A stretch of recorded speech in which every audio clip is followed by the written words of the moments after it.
तो चले बेटा, आज हम ह्यूमन एयर के बारे में डिस्कस कर लेते हैं। तो एयर ऐसे ऑर्गन को कहा जाता है जो हमें आवाज़ों को सुनने में और बॉडी को बैलेंस करने में हेल्प करता है।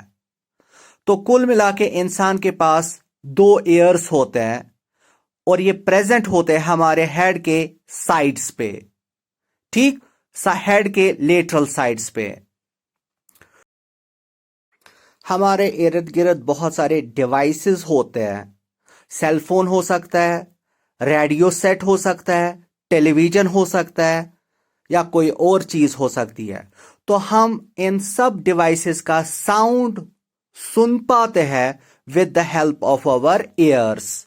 आप मेरा लेक्चर इस टाइम सुन रहे हो तो ये भी आप ईयर्स की मदद से सुन पा रहे हो।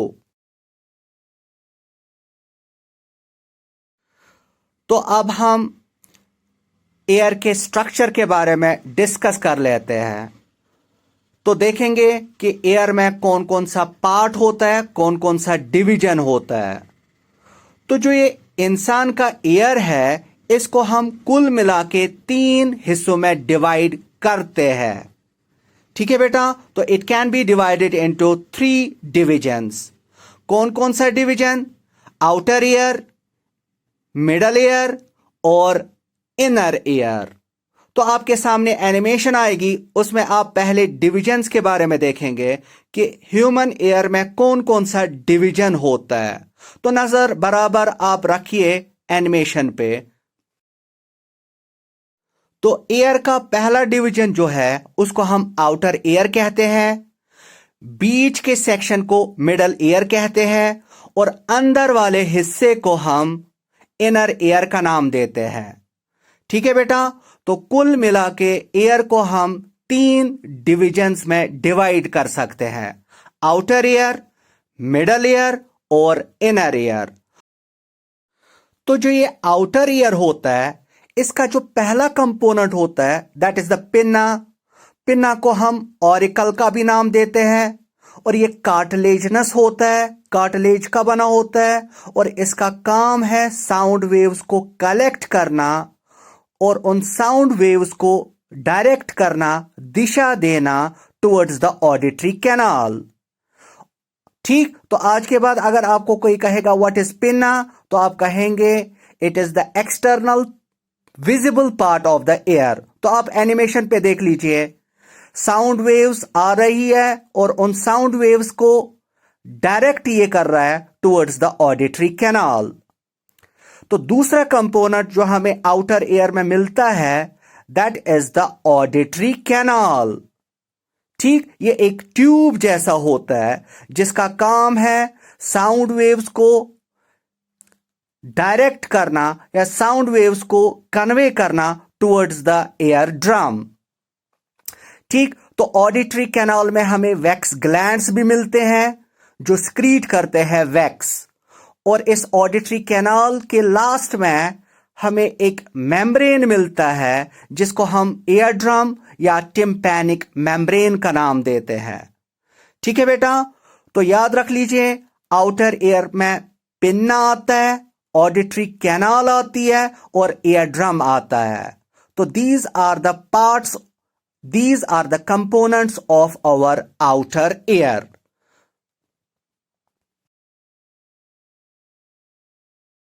आप एनिमेशन पे देख लीजिए कैसे साउंड वेव्स आ रही है और वो कैसे साउंड वेव्स ऑडिटरी कैनाल के होते हुए टकराती है एयर ड्रम के साथ। तो जब साउंड वेव्स टकराती है एयर ड्रम के साथ तो उसमें भी आप देख रहे हो ये वाइब्रेशंस प्रोड्यूस हो रही है। ठीक है बेटा, तो साउंड वेव्स जब एयर ड्रम के साथ टकराती है तो इसमें वाइब्रेशंस प्रोड्यूस हो जाती है, ये वाइब्रेट करने लगता है। ठीक, तो आप एनिमेशन पे भी नजर रखिए साथ साथ, मेहरबानी करके।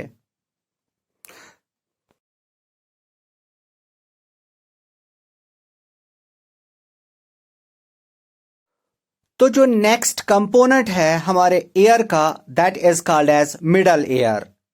ठीक, तो मिडल एयर में आपको मिलेगा ear ossicles, tympanic cavity and Eustachian tube. तो आप एनिमेशन पे नजर रखिए। तो एयर ड्रम के बैक साइड से जो कैविटी होती है that's called as tympanic cavity, और वो हमारे फेरिंक्स के साथ जुड़ी होती है by means of a tube that's called as Eustachian tube. और इसके अलावा हमें एयर बोन्स मिलती है जिनको हम एयर ऑसिकल्स का नाम देते हैं। तो कान में तीन तरह की एयर ऑसिकल्स होते हैं, मैलियस, इनकस एंड स्टेप्स। तो जो ये स्टेप्स है ये हमारी बॉडी की सबसे स्मॉलेस्ट बोन है। तो अगर आप इन तीन ऑसिकल्स को अब एनालाइज करोगे, स्टडी करोगे, तो मैलियस की शेप रिजेंबल होती है हैमर के साथ, इसलिए हम इसको हैमर भी कहेंगे। इनकस की शेप एनविल के साथ रिजेंबल होती है, तो इसको हम एनविल बोन भी कहते हैं। और जो स्टेप्स है वो स्टिर अप के साथ रिजेंबल होती है। तो आप देख लीजिए, मैलस हैमर के साथ रिजेंबल होती है, इनकस एनविल के साथ, और जो स्टेप्स है वो रिजेंबल होती है स्टिर अप के साथ। तो जब हम घोड़े पे सवार होते हैं तो जिस डिवाइस पे हम अपने पैर रखते हैं तो उसको कहा जाता है स्टिर अप। तो आप एनिमेशन पे देख लीजिए इस घोड़सवार के जो पैर है, तो मैलस को हम हैमर बोन भी कहते हैं, और इनकस को एनविल बोन भी, और स्टेप्स को स्टिर अप बोन भी। तो मैलस पहले होती है, इनकस बीच में होती है, और स्टेप्स लास्ट में होती है।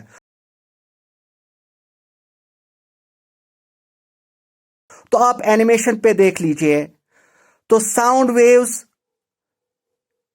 पिन्ना से होते हुए ऑडिटरी कैनाल में, ऑडिटरी कैनाल से ये होते हुए टकराती है एयर ड्रम के साथ, और जो ये एयर ड्रम की वाइब्रेशंस है वो ट्रांसमिट हो जाती है to malleus, then to incus and then to stapes, और स्टेप्स उन वाइब्रेशंस को इनर एयर को ट्रांसमिट करती है। तो आप एनिमेशन पे साथ साथ नजर रखिए। तो जब साउंड वेव्स ने एयर ड्रम के साथ टकराया तो उसमें वाइब्रेशंस हो गई, तो वो वाइब्रेशंस ट्रांसमिट हो गई into the inner air via air ossicles. ठीक, तो जब वो वाइब्रेशंस इनर एयर में ट्रांसमिट हो गई तो इनर एयर का एक कंपोनेंट जो आप यहां एनिमेशन में देख रहे हो विच इज कॉइलेड, जिसको हम कॉकलिया का नाम देते हैं,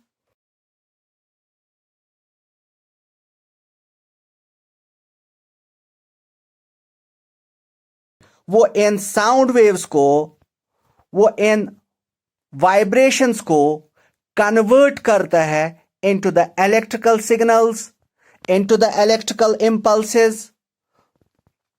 तो जब ये कन्वर्ट हो जाती है ये वाइब्रेशंस, ये sound waves into electrical impulses, तो ये इलेक्ट्रिकल इंपल्सेस भेजी जाती है टू द ब्रेन एक नरू के जरिए। तो उस नरू को हम नाम देते हैं ऑडिटरी नर्व। ठीक, तो आप एनिमेशन पे देख लीजिएगा ये कैसे होता है सब कुछ। नजर बराबर रखिए मेहरबानी करके।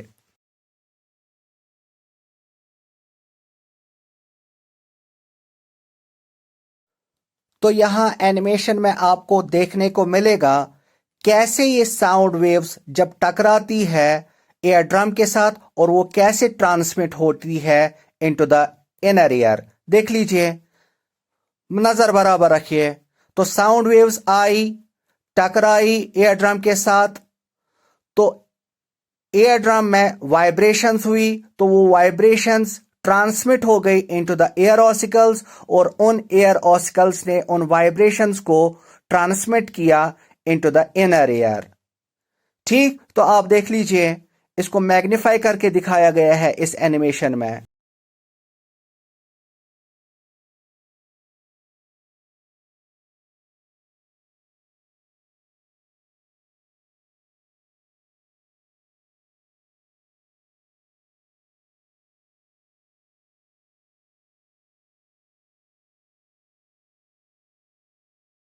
तो आप एनिमेशन पे नजर रखिएगा। देखिए होता क्या है, तो साउंड वेव्स आएगी, देख लीजिए आ गई, तो एयर ड्रम के साथ टकरा गई, तो वो वाइब्रेशंस पास ऑन हो गई into the inner ear via air ossicles. तो इनर एयर ने उन वाइब्रेटरी मोशंस को, उन वाइब्रेशंस को कन्वर्ट किया इनटू द इलेक्ट्रिकल इंपल्सेस, जिनको ब्रेन के पास भेजा गया वाया ऑडिटरी नर्व। तो ब्रेन ने उन सिग्नल्स को इंटरप्रेट किया, जिसकी वजह से हम सुनने में कामयाब हो गए। तो आई होप आपको मैकेनिज्म अब आया होगा कैसे हम सुन पाते हैं, कैसे वाइब्रेशंस एक पार्ट से दूसरे पार्ट में ट्रांसमिट हो जाती है। ठीक।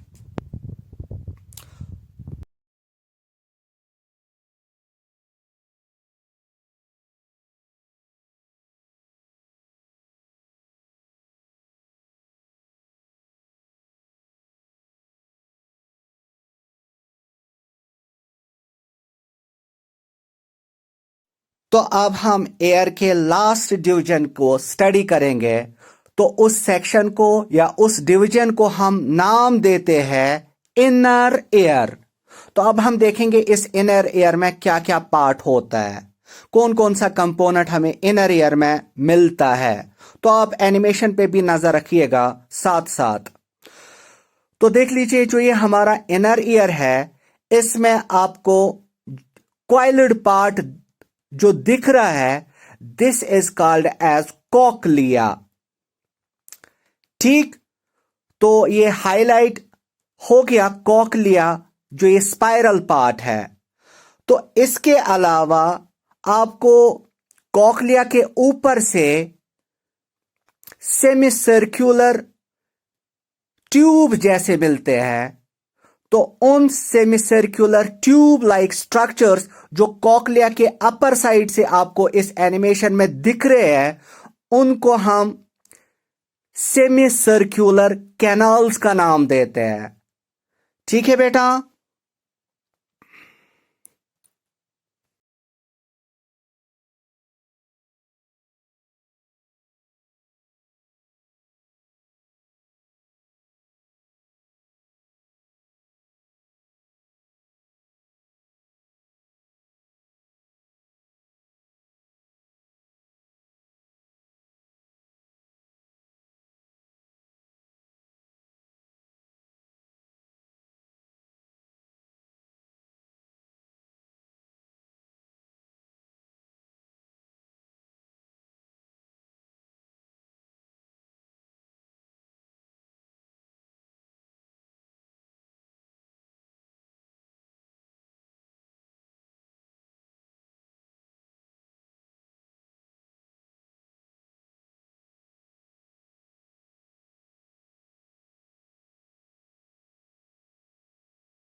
सो इनर एयर में हमें ऑडिटरी नर्व भी मिलती है, जिसका काम है इलेक्ट्रिकल इंपल्सेस को ब्रेन तक पहुंचाना। तो आपको एनिमेशन पे वो भी अभी नजर आएगी, नजर बराबर मेहरबानी करके रखिए। देख लीजिए हाईलाइट हो गई ऑडिटरी नर्व, जिसका काम है इलेक्ट्रिकल इंपल्सेस को ब्रेन तक पहुंचाना। ठीक है बेटा। तो देख लीजिए, तो ऑडिटरी नर्व का काम है सिग्नल्स को ब्रेन तक पहुंचाना। तो ब्रेन उन सिग्नल्स को इंटरप्रेट करता है, तो जिसकी वजह से हम सुनने में कामयाब हो जाते हैं। ठीक। तो आई होप आपको पता अब चला कि हम कैसे सुनते हैं।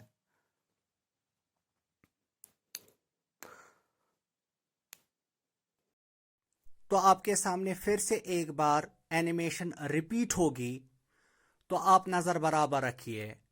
देख लीजिए होता क्या है। तो साउंड वेव्स पिन्ना से होते हुए दाखिल होती है इनटू द ऑडिटरी कैनाल। देख लीजिए दाखिल हो गई इनटू द ऑडिटरी कैनाल, तो टकराई ईयर ड्रम के साथ, ये भी वाइब्रेट करने लगा। तो ये वाइब्रेशंस अब ट्रांसमिट हो गई इनटू द एयर ऑसिकल्स, और एयर ऑसिकल्स उन वाइब्रेशंस को ट्रांसमिट करता है इनटू द इनर एयर। तो देख लीजिए ट्रांसमिट हो गई इनटू द इनर एयर। तो इनर एयर इन सिग्नल्स को, इन वाइब्रेशंस को ट्रांसमिट करता है इनटू द इलेक्ट्रिकल इंपल्सेस। तो इन इलेक्ट्रिकल इंपल्सेस को ऑडिटरी नर्व्स के जरिए ब्रेन तक भेजा जाता है। तो ब्रेन उनको इंटरप्रेट करता है और हम सुनने में कामयाब हो जाते हैं। ठीक, तो आई होप आपको अब क्लियर हुआ होगा कैसे हम सुनने में कामयाब हो जाते हैं। तो इनर एयर में हमें दो इंपॉर्टेंट और कंपोनेंट्स मिलते हैं, जिनको हम यूट्रिकल एंड सैक्यूल का नाम देते हैं। ठीक, तो यूट्रिकल एंड सैक्यूल जो है ये रोल प्ले करते हैं इन बैलेंसिंग।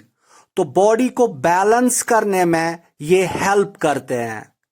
ठीक, तो आई होप आपको अब क्लियर हुआ होगा basic structure of human air.